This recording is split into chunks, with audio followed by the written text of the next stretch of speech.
میں دلہن بنی اپنے کمرے میں بیٹھی تھی۔ اول تو یہ شادی میری دلی خواہش نہیں تھی، بلکہ ایک مجبوری کا رشتہ تھا جو میرے والدین نے میرے گلے میں ڈال دیا تھا۔ ہر لڑکی کی خواہش ہوتی ہے کہ وہ ایسے شخص کی بیوی بنے جس کی زندگی میں وہ پہلی عورت ہو، لیکن میری بدنصیبی یہ تھی کہ میں ایک ایسے شخص کی بیوی بنی تھی جو پہلے سے شادی شدہ تھا، جس کی ایک بیٹی بھی تھی۔ بیوی مر چکی تھی لیکن سوتیلی بیٹی تو تھی نا۔ یہ ایک ایسا کانٹا تھا جو میرے سینے میں چبھ سا گیا تھا۔ جب یہ رشتہ میرے لیے آیا تھا تو میں نے صاف انکار کر دیا تھا، لیکن میری والدہ کہنے لگیں کہ جس عمر میں تم پہنچ گئی ہو تمہارے لیے نوجوان لڑکوں کا رشتہ نہیں آئے گا۔ میں یہ سوچتی تھی کہ میرا قصور کیا تھا، بس یہ کہ میں ایک معمولی شکل و صورت کی لڑکی تھی، یا یہ کہ میرے والد کے پاس دینے کے لیے ڈھیر سارا جہیز نہ تھا جو میری اس خامی پر پردہ ڈالتا۔ میری عمر 32 سال کی ہو چکی تھی اور میری ماں کو لگا کہ بس یہ رشتہ ہی میرا آخری رشتہ ہے۔ اگر یہاں میری شادی نہ ہوئی تو میں ساری زندگی کنواری ہی بیٹھی رہوں گی۔ اسی لیے مجھ پر سختی کر کے یہی کہا گیا کہ خبردار جو تو نے انکار کیا۔ میں نے شادی تو کر لی تھی لیکن دل سے ابھی تک اس رشتے کو قبول نہیں کر پائی تھی، اور اب پچھلے 2 گھنٹے سے میں اپنے شوہر کا انتظار کر رہی تھی، جس میں فی الحال مجھے کوئی دلچسپی نہ تھی۔ تھوڑی ہی دیر میں میرے کمرے کا دروازہ کھلا۔ میرا شوہر اکیلا اندر داخل نہیں ہوا تھا، بلکہ اس کی 10 سالہ بیٹی بھی اندر آئی تھی۔ جیسے تاثرات مجھے دیکھ کر اس بچی کے چہرے پر نمودار ہوئے تھے، کچھ ایسے ہی خیالات میں بھی اپنے دل میں اس کے لیے رکھ کر لائی تھی۔ اس نے بڑی ناگواری سے مجھے دیکھ کر رخ بدلا تھا اور پھر اپنے باپ کا ہاتھ پکڑ کر کہنے لگی، بابا کیا یہ ہے میری نئی امی؟ وسیم نے اس بات میں سر ہلا دیا، کہنے لگا ہاں یہی ہے تمہاری امی، آؤ تمہیں ملواتا ہوں۔ وسیم اس بچی کو لے کر میرے پاس بیٹھ گیا، کہنے لگا یہ میری بیٹی ہے عنایا، اسے اپنی ہی بیٹی سمجھنا۔ میرا مطلب ہے کہ میری بچی میری جان ہے، جتنا تم اسے خوش رکھو گی اتنا ہی تم اس گھر میں خوش رہ سکتی ہو، ورنہ دوسری صورت میں۔ شادی کی پہلی رات میرے شوہر نے مجھے میری اصل اوقات یاد دلا دی تھی کہ میں یہاں پر اس کی بیٹی کی ملازمہ بن کر آئی ہوں۔ اگر میں اسے خوش رکھوں گی تو میں اس گھر میں خوش رہ سکتی ہوں، ورنہ میری چھٹی۔ میرے دل میں اسی دن اس بچی کے لیے نفرت کا بیج بو چکا تھا۔ وہ بچی مجھے دیکھ کر یوں اپنے ابرو چڑھا رہی تھی جیسے وہ میری مالکن ہو اور میں اس کی غلام۔ مجھے اس لڑکی کے سامنے اپنی بے عزتی سی محسوس ہونے لگی۔ وہ لڑکی کہنے لگی، بابا آج میں نئی امی کے ساتھ سوؤں گی۔ میں تو پہلے ہی وسیم کے جملے سن کر تپی بیٹھی تھی۔ میں نے ایک لفظ بھی اس سے نہیں کہا اور اٹھ کر کھڑی ہو گئی۔ میں سیدھا اپنی الماری کے پاس گئی۔ وہاں سے میں نے اپنا سادہ سا لباس نکالا اور واش روم میں چلی گئی۔ اتنی حد تک اتنی ہزیمت، کیا میں اتنی گری پیڑی تھی کہ جس سے وہ شخص یوں بات کرتا؟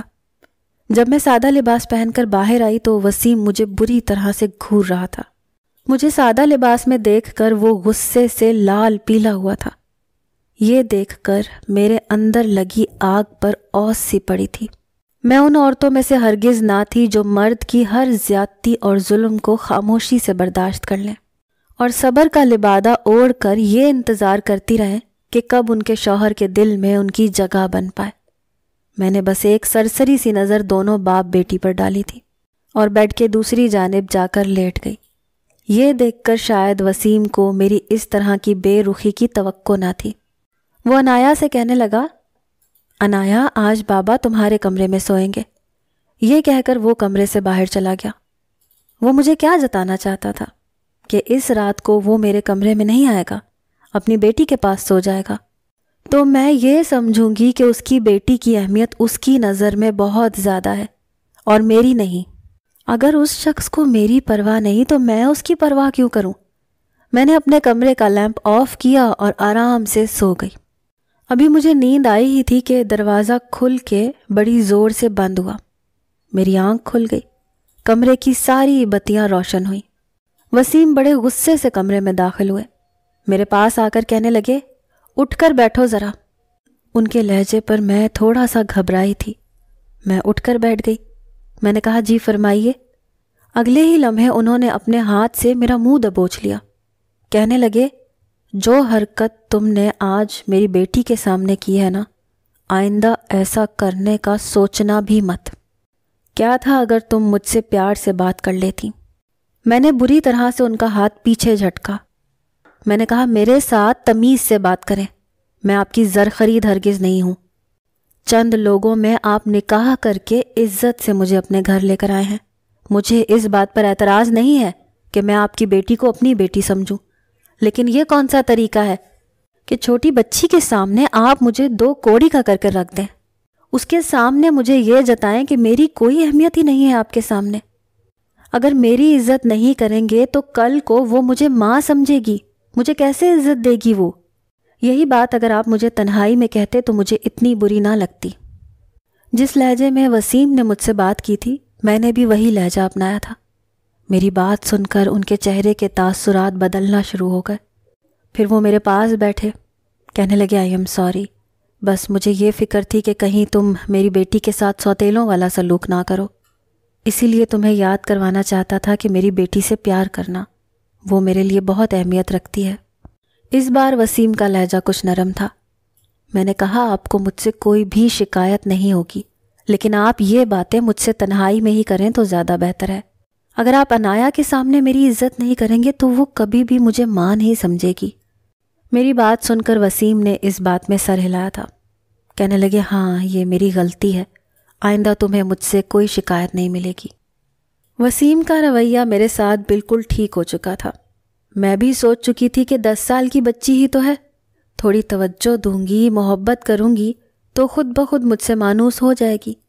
لیکن وہ لڑکی بہت ہوشیار تھی۔ 10 سال کی عمر کی لڑکی کے بارے میں ان باتوں کا گمان بھی نہیں کر سکتی تھی جو وہ کرتی تھی۔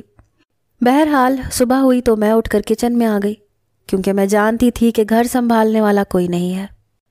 اسی لیے شادی شدہ نئی دلہنوں والے نخرے میں نے نہیں کیے۔ میں نے وسیم کے لیے ناشتہ بنایا اور اپنے لیے اور عنایا کے لیے بھی انڈا ہی فرائی کر لیا۔ ناشتہ ٹیبل پر لگایا تو وسیم مسکراتے ہوئے کمرے سے باہر آئے۔ مجھے یوں ٹیبل پر ناشتہ لگاتے دیکھ کر وہ اور بھی زیادہ خوش ہو گئے۔ اسی اثناء میں عنایا بھی اپنے کمرے سے باہر آ گئی۔ ناشتہ دیکھ کر کہنے لگی بابا آج مجھے فرائی انڈا نہیں کھانا، امی سے کہیں مجھے پراٹھا اور آملیٹ بنا کر دیں۔ میں نے ابھی تو ناشتہ بنایا تھا۔ میں نے کہا عنایا بیٹا آج فرائی انڈا کھا لو، کل میں تمہیں پراٹھا بنا دوں گی۔ ابھی یہ انڈا کون کھائے گا؟ میں نے بڑا نرم اور میٹھا لہجہ استعمال کیا تھا، لیکن اس نے غصے سے مجھے دیکھا۔ کہنے لگی میں نے کہا نا میں یہ نہیں کھاؤں گی۔ یہ کہتے ہی اس نے پلیٹ پکڑی اور زمین پر پٹخ دی۔ یہ دیکھ کر تو میں دنگ سی رہ گئی۔ وہ اتنی سی بچی اتنی بدتمیز تھی۔ اس سے زیادہ غصہ مجھے وسیم پر آیا، جو اس کی اس بدتمیزی پر بالکل خاموش تھا، بلکہ مجھے کہنے لگے زوبیہ یار تم اسے وہی بنا دو جو یہ کھانا چاہتی ہے۔ وسیم کے سامنے میں کوئی تماشا نہیں کرنا چاہتی تھی، اسی لیے زمین سے پلیٹ اٹھائی، انڈا اٹھایا اور صفائی کر کے کچن میں آ گئی۔ میں نے پراٹھا آملیٹ بنا کر اس کے سامنے رکھ دیا۔ ابھی میں ناشتہ کرنے بیٹھی ہی تھی، جیسے ہی اس نے پہلا نوالا لیا تو سی سی کرنے لگی، کہنے لگی سو اسپائسی بابا، اف اس میں بہت تیز مرچیں ہیں۔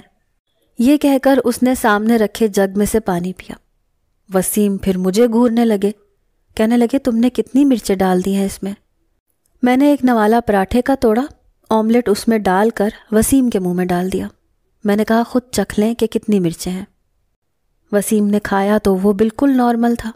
پھر انہوں نے اپنی بیٹی کو گھور کر دیکھا، کہنے لگے عنایا آملیٹ بالکل ٹھیک بنا ہے، اسی لیے چپ چاپ کھاؤ، سمجھی؟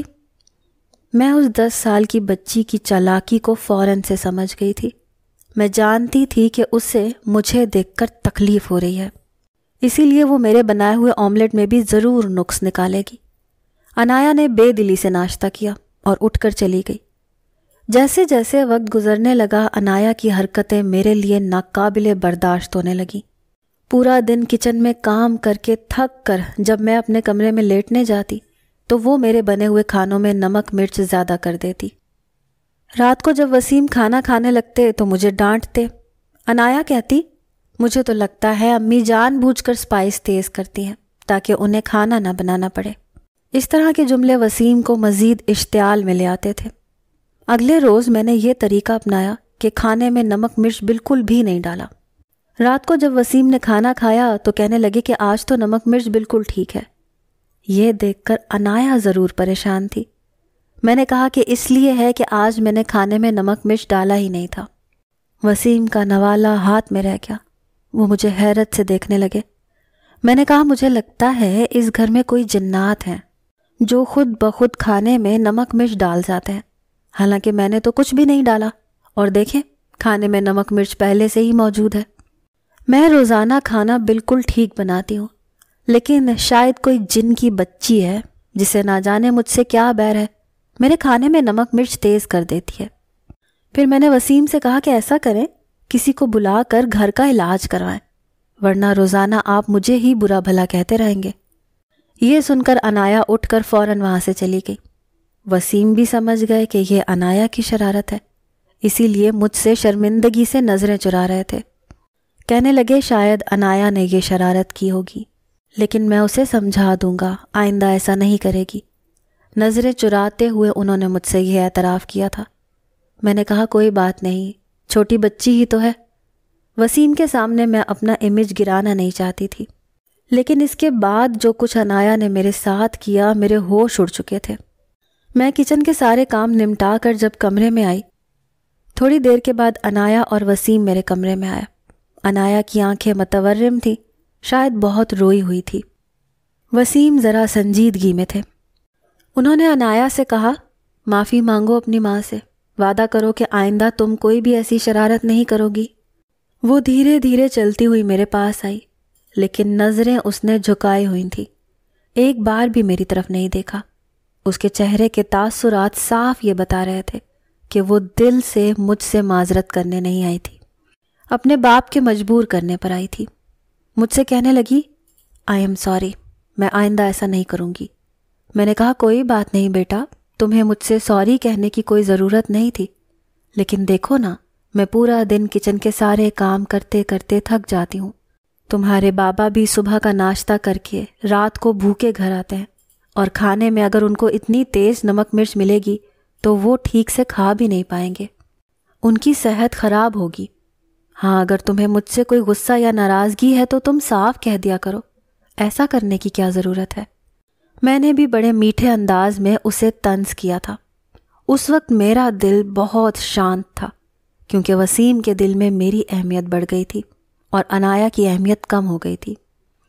میں نے آپ سے پہلے بھی کہا کہ میں کوئی ہمدرد عورت نہیں تھی کہ دوسرے کے بچے کو گلے لگاتی۔ وسیم نے عنایا سے کہا دیکھا کتنی اچھی ہے تمہاری امی، تمہارا کتنا احساس کرتی ہے۔ یہ سن کر عنایا کمرے سے باہر چلی گئی۔ میں نے کہا وسیم، آپ کو کیا ضرورت تھی بچی سے یہ سب کروانے کی؟ کوئی بات نہیں، آپ خود ہی اسے سمجھا دیتے۔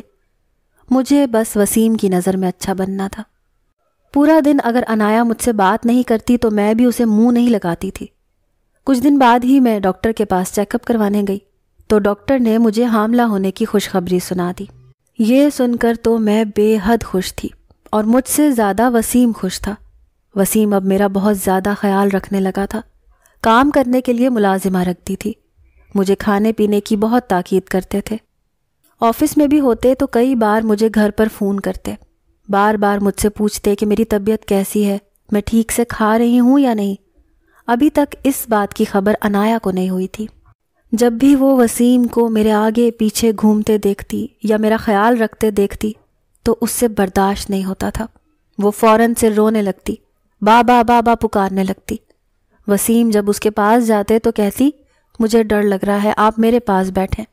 میں جانتی تھی کہ اس سے یہ چیز برداشت نہیں ہو رہی کہ وسیم مجھے اہمیت دے رہے تھے۔ تھوڑا وقت آگے گزرا، 4 مہینے گزر چکے تھے۔ اب میرا وجود ظاہر ہونے لگا تو شاید عنایا کو تھوڑا شک ہوا۔ پھر ایک بار وسیم نے بھی یہ کہہ دیا کہ بہت جلد تمہارا کوئی بہن بھائی آنے والا ہے۔ یہ سننا تھا عنایا کی رنگت فک پڑ گئی، وہ بے تحاشا رونے لگی، وسیم کے ساتھ لگ گئی، کہنے لگی نہیں بابا، مجھے کوئی بہن بھائی نہیں چاہیے، میں اکیلی ہی ٹھیک ہوں۔ وسیم کہنے لگے یوں نہیں کہتے، تمہارا چھوٹا بہن بھائی آئے گا تو تمہارا بھی دل لگ جائے گا، تم اس کے ساتھ خوب کھیلنا۔ وسیم اسے بہلانے لگے، لیکن وہ تو جنونی سی ہو کر رہ گئی، کہنے لگی نہیں، میں نے کہہ دیا نا مجھے کوئی بہن بھائی نہیں چاہیے۔ یہ کہہ کر وہ اپنے کمرے میں چلی گئی۔ اگلے روز ہی میں کچن میں کام کر رہی تھی جب مجھے چھت سے انایا کے چیخنے کی آوازیں آنے لگیں۔ میں تو گھبرا کے رہ گئی۔ بے شک میں نے کبھی اسے ماں جیسی محبت نہیں دی تھی، لیکن پھر بھی میں اتنی بھی بے حس نہ تھی۔ مجھے لگا جیسے چھت پر اس کے ساتھ کوئی مسئلہ ہو گیا ہے۔ حالانکہ میں جانتی تھی کہ میرے لیے سیڑھیوں کا چڑھنا اترنا نقصان دہ ہے، لیکن پھر بھی میں تیزی سے سیڑھیاں چڑھ کر اوپر گئی۔ لیکن میں یہ نہیں جانتی تھی کہ یہ میرے لیے کتنی بڑی مصیبت کا سبب بن جائے گا۔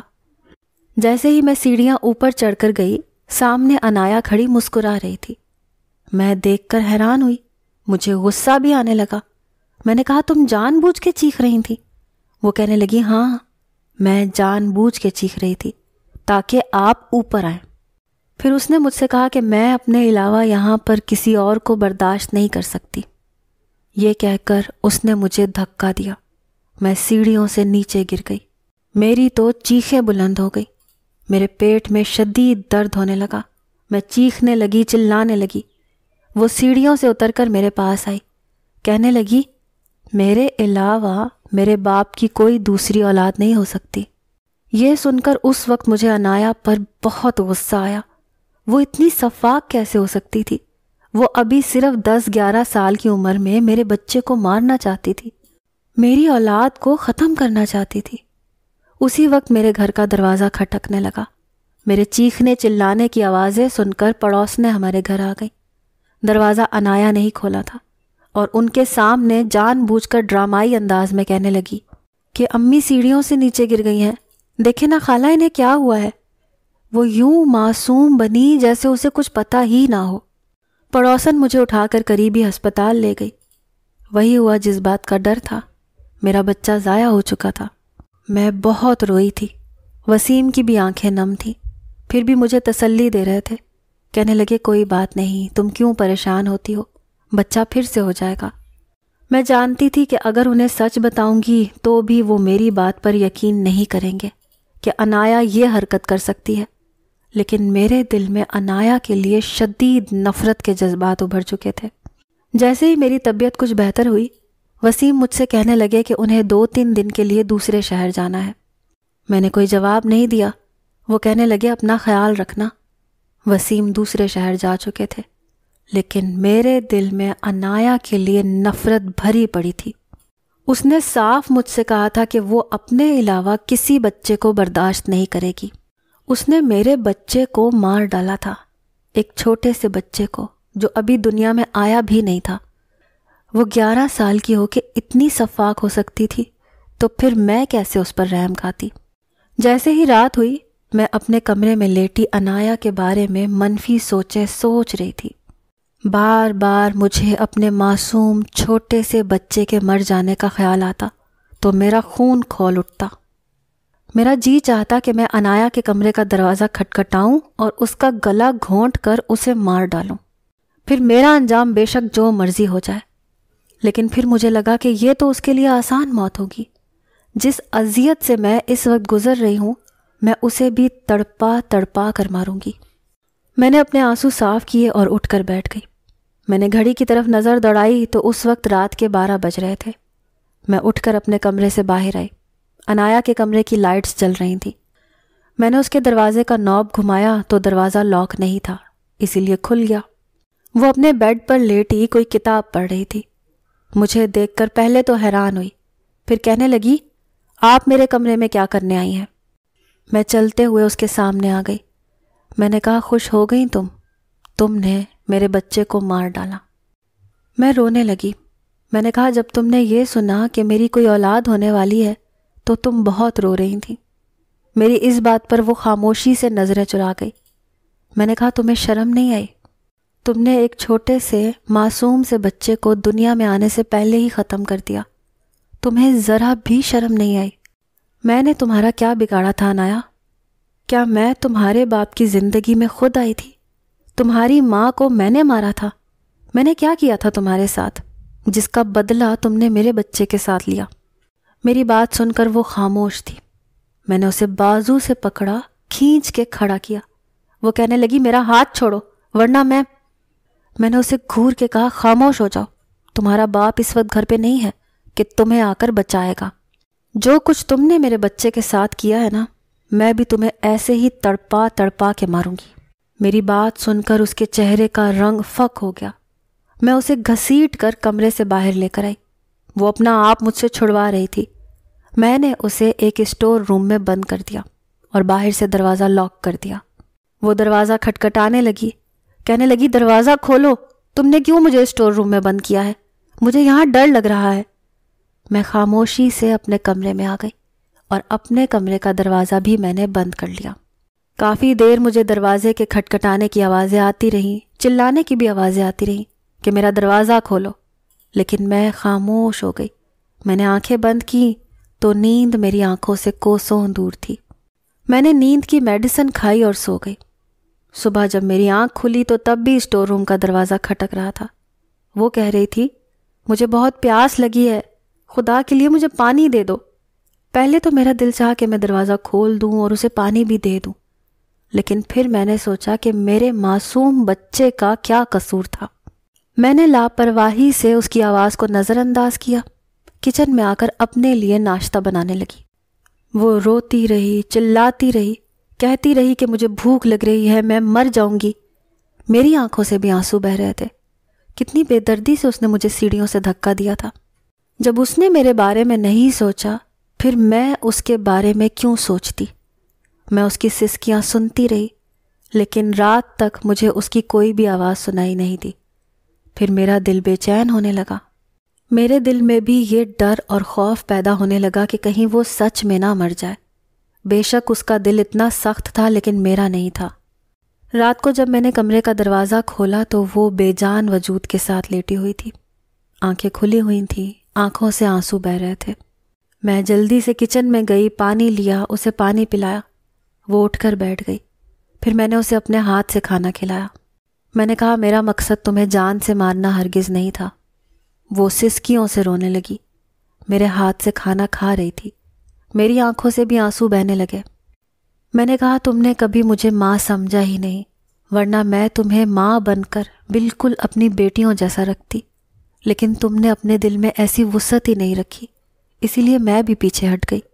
میں نے کہا، تم نے مجھے سیڑھیوں سے گرا کر میرے بچے کو مار ڈالا، لیکن میں تمہیں مار نہ سکی۔ شاید میرا دل ایسا نہیں ہے کہ کسی کی جان لے سکے۔ یہ کہتے ہوئے میری سسکیاں بلند ہو گئیں۔ پہلی بار اس نے اپنے کپکپاتے ہاتھ میرے سامنے جوڑے تھے۔ کہنے لگی، مجھے معاف کر دیں، میں آئندہ کبھی آپ کے ساتھ برا سلوک نہیں کروں گی۔ مجھے لگا تھا میرے بابا کو آپ مجھ سے چھین لیں گی۔ یہ کہتے ہوئے وہ بے اختیار میرے گلے لگ گئی۔ کہنے لگی، امی مجھے معاف کر دیں۔ شاید عورت کا دل اتنا سخت نہیں ہوتا، اسی لیے میں نے اسے سینے سے لگا کر بھینچ لیا اور اپنا دل اس کی طرف سے صاف کر لیا، کیونکہ میں اپنے اندر ایک ممتا کا دل تو رکھتی ہی تھی۔